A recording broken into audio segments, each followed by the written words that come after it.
এর বিচার যদি সমিতি না করে আমি মুন্না খান আর সিনেমা বানাবো না। আর সিনেমা 1 টাকাও লগ্নি করবো না। বদিউল আলম খোকন ববিকে যেভাবে প্রেজেন্ট করছে তছনছে, তার বাপেও কোনোদিনও প্রেজেন্ট করতে পারে না। পেশ মিডে কেন নায়িকা আসবে না? সে তো বাংলাদেশি নায়িকা। যদি সে ইচ্ছাকৃতভাবে না এসে থাকে তাহলে ঈদের পরে অবশ্যই সবাই ছুটিতে যাবে। আমি খসরু ভাইকে নিয়ে কথা বলে, আমার ডিরেক্টরের সাথে, আমার টিমের সাথে কথা বলে ঈদের পরে আমি কাতারে যাওয়ার আগে অবশ্যই সম্মেলন করে যাব। আর এর বিচার যদি সমিতি না করে আমি মুন্না খান আর সিনেমা বানাবো না।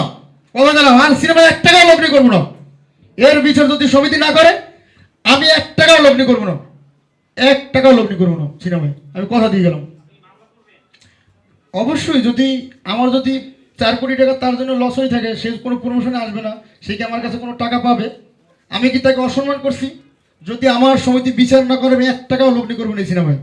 লগ্নি কখন করবো? আমি কুড়ি গিয়ে মামলা করার পরে আমি সঠিক বিচার পাবো, তারপর লগ্নি করবো। বাট আমি যাবো না সিনেমা। সেটা বদিউল আলম খোকন পরিচালিত সিনেমা, মুন্না খান মাল্টিমিডিয়া প্রযোজিত সিনেমা। মুন্না খান কৌশলী মুখার্জির সাথে কাজ করছে, আপনি গল্প দেখে কিন্তু কাজ করছেন। আর একটা কথা বলি, ববিকে যেভাবে প্রেজেন্ট করছে বদিউল আলম খোকন, ববিকে যেভাবে প্রেজেন্ট করছে তছনছে, ডাবল রোলে। আমি আসলে যদি প্রযোজক হিসাবে কথা বলি, তার বাপেও কোনোদিনও প্রেজেন্ট করতে পারে না, যদি একদম প্রযোজক হিসেবে বলি। কারণ একটা মানুষকে ঠকানোর একটা লেভেল থাকে।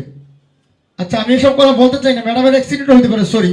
আমি ঈদের পরে, আমি যাচাই করে ঈদের পরে আমি সংবাদ সম্মেলন করবো।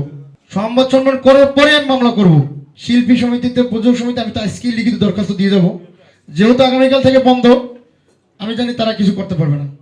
অবশ্যই আসার পরে সেটা পদক্ষেপ নেবে। এবং বর্তমান যে এমডি আছে সেও আমাকে প্রচণ্ড হেল্প করছে এবং করবে আশা করি। এবং আমরা যে শুনতে পারছি আকাশে বাতাসে আবার যে এমডি আসতেছে, সে তো আমাদের অবশ্যই সিনেমার একজন বড় মানুষ, ইনশাল্লাহ সেও আমাদের হেল্প করবে। কারণ প্রমোশনে পেশ মিডে কেন নায়িকা আসবে না? সে তো বাংলাদেশি নায়িকা। সে আমাকে কালকেও বলছে আসবে, আমার কাছে রেকর্ডিং আছে। তার প্রতি যদি আমরা কোনো অবিচার করে থাকি, আমাদের টিম মুন্না খান মাল্টিমিডিয়া তার শুটিংয়ে দিয়ে কোনো অবিচার করে থাকি, যদি কোনো রকম আমাদের যে পেইন পেয়ে থাকে, তাহলে তো সে বলতে পারতো। বরং আমরা যেই সম্মানটুকু তাকে দিয়েছি, মনে হয় না কেউ কোনো প্রযোজনা প্রতিষ্ঠানে এই সম্মানটুকু সে পাইছে। আপনি মুন্না খানকে দেখেই কিন্তু সিনেমায় সাইন করছেন, আপনি বদিউল আলম খোকনকেও দেখে সাইন করছেন, সিনেমা সাইন করছেন। তো আপনি কেন আসবেন না? কালকে বলেন সিনেমা আসবেন, দোয়া করবেন। আশা করি তছনছ বাংলাদেশ ইনশাল্লাহ তছনছ করে দেবেন। যেই জায়গায় খসরু ভাই বলছে ভালো হয়েছে সিনেমা, যেই জায়গায় সেন্সর বোর্ডের প্রতিটি লোক বলছে 10টা সিনেমার ভিতরে যদি ভালো বলি তাহলে সেটা তছনছ, আমি কিন্তু তাদের ভালো করে চিনিও না। তো যাক, সব সিনেমায় ইনশাল্লাহ মানুষ দেখুক, পাশাপাশি আমারটাও দেখুক। কারণ নতুনদের তো স্পেস করে দিতে হবে, নতুনদের স্পেস করে না দিলে তো শিল্পী বেরিয়ে আসবে না।